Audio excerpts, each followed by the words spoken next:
Hello, this is Gene. It's been a while since I talked to you guys. People are not really watching my videos, so I don't know if I'm just doing this for myself or anything else, but I just want to talk about what America First means to me. I think our president is starting to lose in his way a little bit here. He's been influenced by people around him, very, very strong lobbyist type of things. I was very disappointed what I saw from him at CPAC. Becoming America First, and I said years ago on this channel when I started it, when I was going through the whole my anti-feminism thing, and when I just got the red pill and I was trying to digest everything that I thought was basically wrong and how I viewed the world. I had been brainwashed for a long time, 40 years of this. So I started talking about Americanism back then, and I would say that would be like civic nationalism, something probably a bit more right than that. But I still had this idea that we all could be together, we could all get along, that regardless of culture, that if we just follow the Constitution per se, and we have the same community and the standards, that everybody will be together. 99% of the people will be together, and we'll make the country great again. This is before Trump ran and all that stuff, and before the idea of MAGA came out. So he started when he came out with this thing, and he was saying what he had to say about immigration. It resonated with me as a Democrat for 30 years, voting as a Democrat for 30 years. So I voted for him. I voted for that immigration, and also for what I knew that he was going to do well economically. I knew he would. And regardless of what I was going to do, I wasn't going to vote for Clinton. Clinton was never was going to happen. And those who watch my channel understands why this is. She committed many felonies and should be in jail. But this is how politics is. People who are politics rarely go to jail. And I do feel bad for him, the shit he's had to go through. The other side is basically trying to impeach him right after he got when he won on election night. They already was saying that they're going to resist him, and he's not their president. And the Democratic Party has just taken it to another level, and they continually do this. So I feel bad for him about this. But that shouldn't change the character of the man, and it shouldn't change his policy viewpoints. When he's at CPAC and he's saying that we're doing so well economically, that all these factories are coming back, so we have to recruit legal immigrants to come to this country. And I'm saying to myself, I still know people that are not working. I'd rather pay a little bit more in taxes to retrain all these people who can't find a job that are American citizens. I don't care about the color of their skin at this point. And it's not, when I talk about the other issues on this channel, if you have the willingness to actually work and you will get retrained, I don't care what color you are, as long as you're an actual citizen of this country, not somebody who's here or illegally, or somebody who's stayed over as visas or something like that. You will never should be allowed that type of thing. And unfortunately, a lot of states, recently in Wisconsin, and they're giving them the ability, undocumented people, to have a license, driver's license and other ID, and these are the same type of people who are going to go and vote. Even though they're not allowed to vote, that's where the Democratic Party is going. So what he said about that really hit me the wrong way. And again, it's very hard for me to say that if the Democrats, let's say, nominate Kamala Harris, there's no way I'm going to vote for her. So I'll still vote for Trump. But I think Trump at this point, I don't think he really wants to win the second term. And I think that which was interesting in Michael Cohen's testimony, is that he thought that Trump really didn't think he was going to win. And I said many times when I started looking at him, I thought it was a buffoon. I thought he was a jerk. I thought he was an arrogant prick, all that shit. And then I actually researched him, and I started realizing this man is the man of the people. Yeah, he did get money from his dad to start all this shit, but he's still like that. He grew up, he worked on the work sites, so he knows this. I think that he really thought that this was going to help his brand. But when it came to the point that it was getting close that he was going to win, or when he won the nomination, the Republican nomination, I think he probably said, you know what, maybe I can do this. Now, he had been talked about this. He had been talked about this for 30 years that he might run, and he did back in 2012, I think, on the Reform Party. So you could take that with a grain of salt. With Michael Cohen said. I mean, Cohen is clearly a liar, and he's like, I don't. Well, he never told me to do anything, but I just assumed, and this is how we talked. It's like, okay, whatever. You work with him for 10 years, you know what he. I mean, he would have if he had any smoking gun, he would have brought that out there, and he didn't do it. And now the Democrats are trying to do anything else.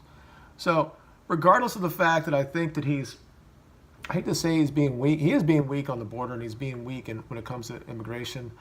And this is what got him elected. You got to remember, he only won 4 or 5 states from under about 80,000 votes, and these are the states that got him over the top. And demographics are actually changing, and obviously we know this.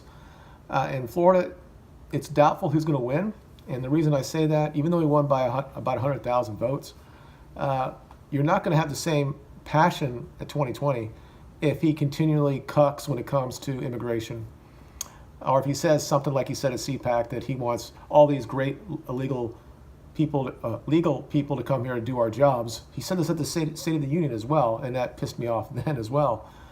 And I see that's just he's making that turn for that, and maybe he thinks he'll get more moderates by doing this, or Democrats like I am, that I will all of a sudden go on his side. And it's not the choice is very stark here.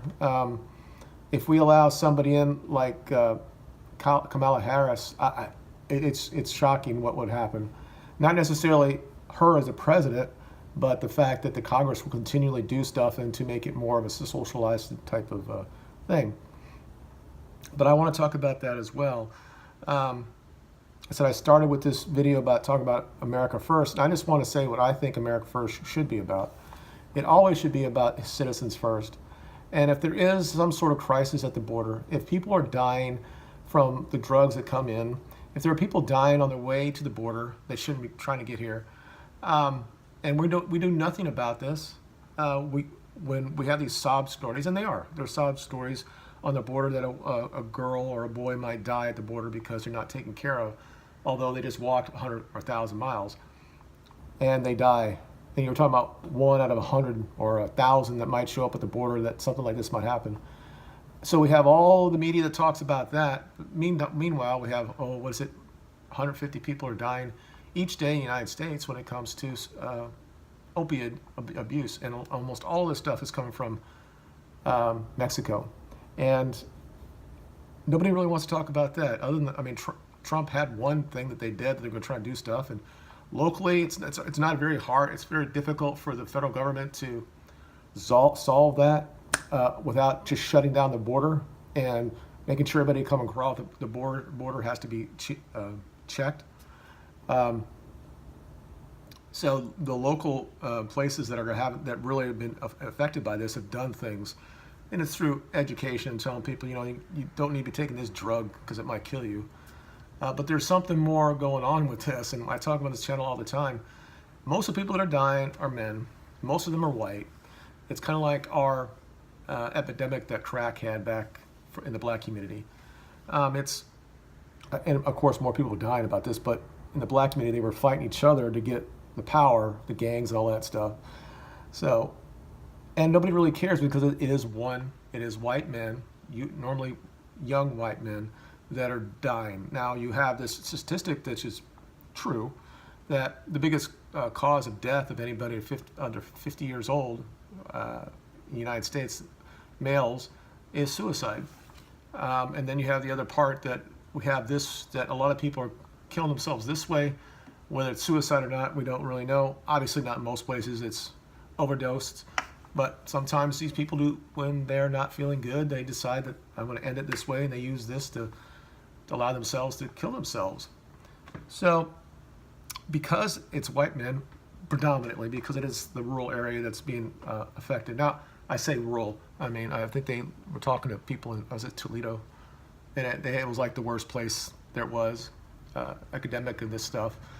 And it's over 100,000 people. But really, I'm talking about the heartland of this country, and the people on the coast that write in these at the New York Times and stuff, they don't really give a shit about this. They don't really care that white men are killing themselves, and it's strange that nobody really wants to talk about it. Now, if it was the other way around, and if white women had this huge issue and they were killing themselves, just taking drugs the wrong way, and it was coming from the southern border, there would be some sort of change in our attitude. All of a sudden, we would be trying to protect women. So it's just not really happening, because men, as we know, are basically not valued in the West. Regardless of what everybody tries to tell you, everybody tells you that we live in a patriarchal society and women are oppressed in this country. It's the biggest myth ever. It's not true. And that leads me to what happened today. And I really didn't want to talk about it, but I'm going to, because sometimes in the community, we get so bogged down in some of the stupid bullshit, and this is one of them, and then I'll talk about something else, is Captain Marvel's reviews came out today.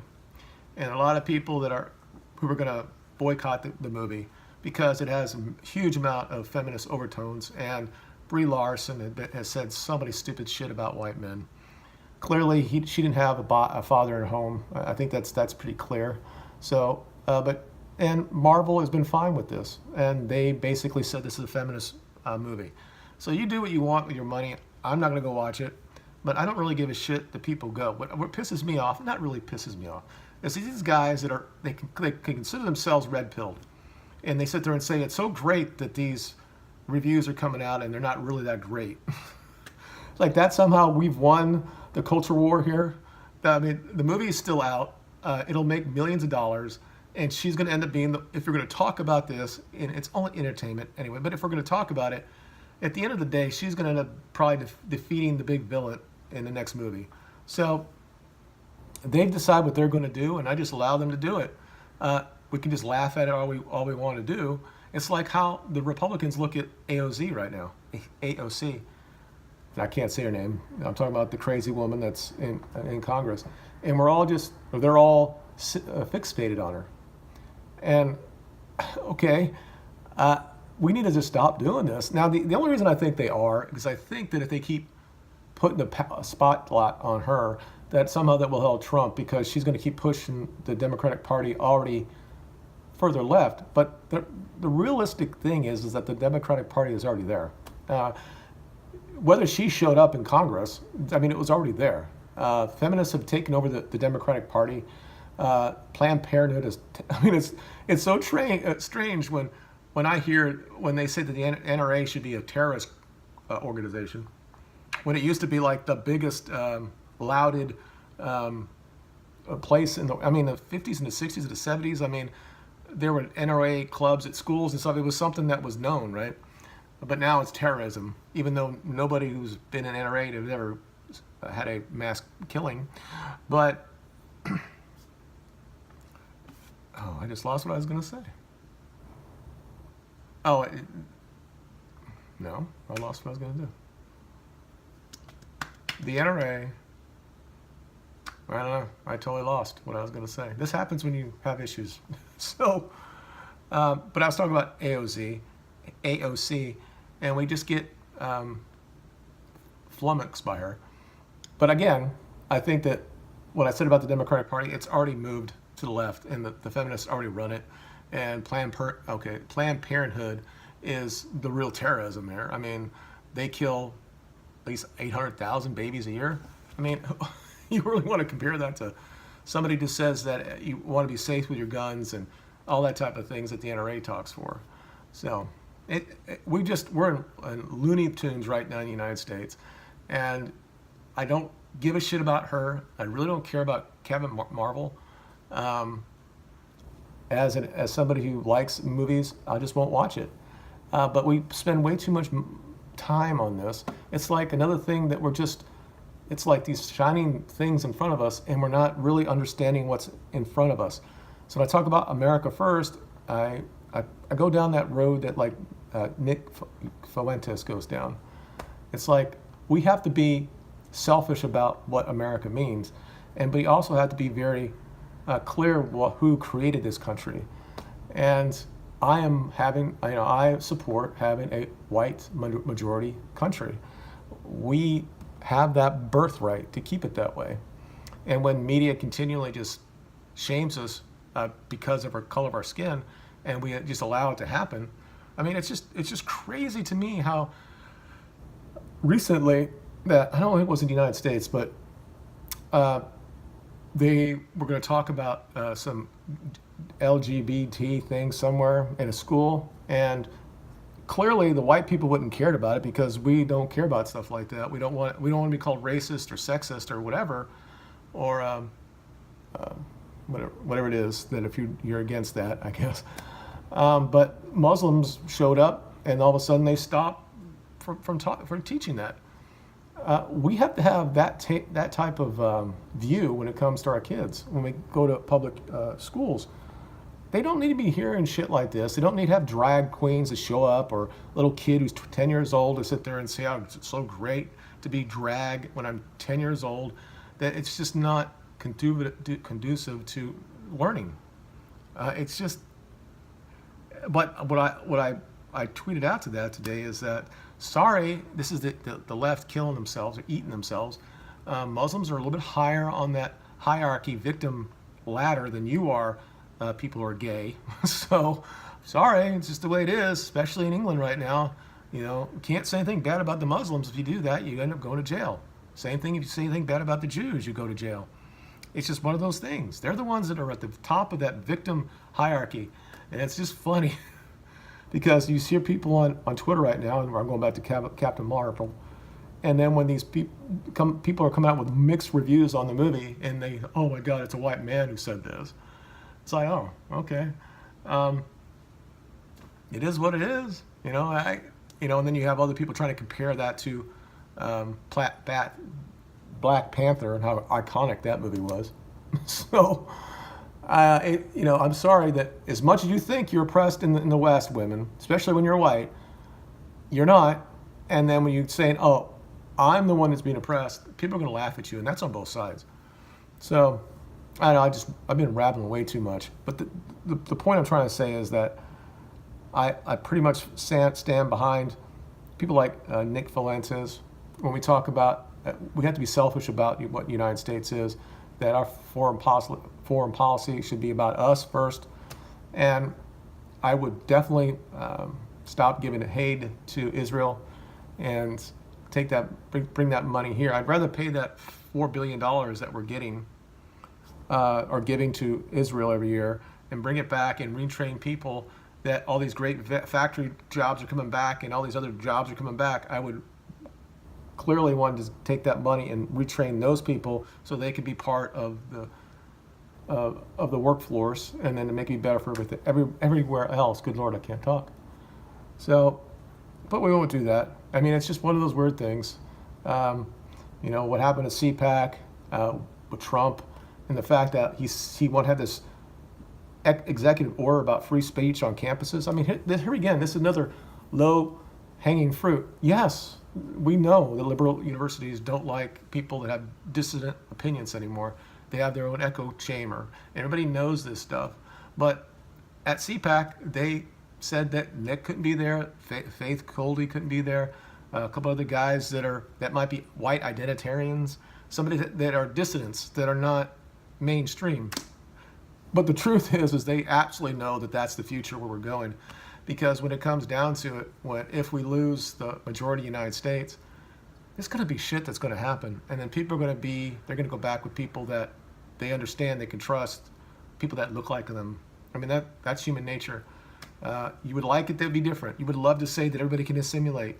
But that's just not how it is. People, when they're nomadic, like the Jewish people are, when they go someplace, they want to make it theirs. So when Hispanic people or Latinos come from Mexico or wherever, wherever they settle, they want it to be like where they just came from, even though they left it because it was so bad. But they didn't. The culture they really liked, but they didn't want the fact that there was no jobs back there or whatever. So this is what happens. And at some point, and I kept saying, Europe is just so cucked, but we're just as worse, if not worse. I mean, we just allow this shit to happen, and the president is probably going to lose. Well, he's going to lose his executive order on the border. I don't know what's next. I mean, he was supposed to be a change agent. It helped. A lot of people got jobs because he got in office. But I don't know. I don't know what to say at this point. I'm disappointed that he's gone down this way, and I've defended him for a while. So it is what it is. Just let me know what you know. Let me know what you think below.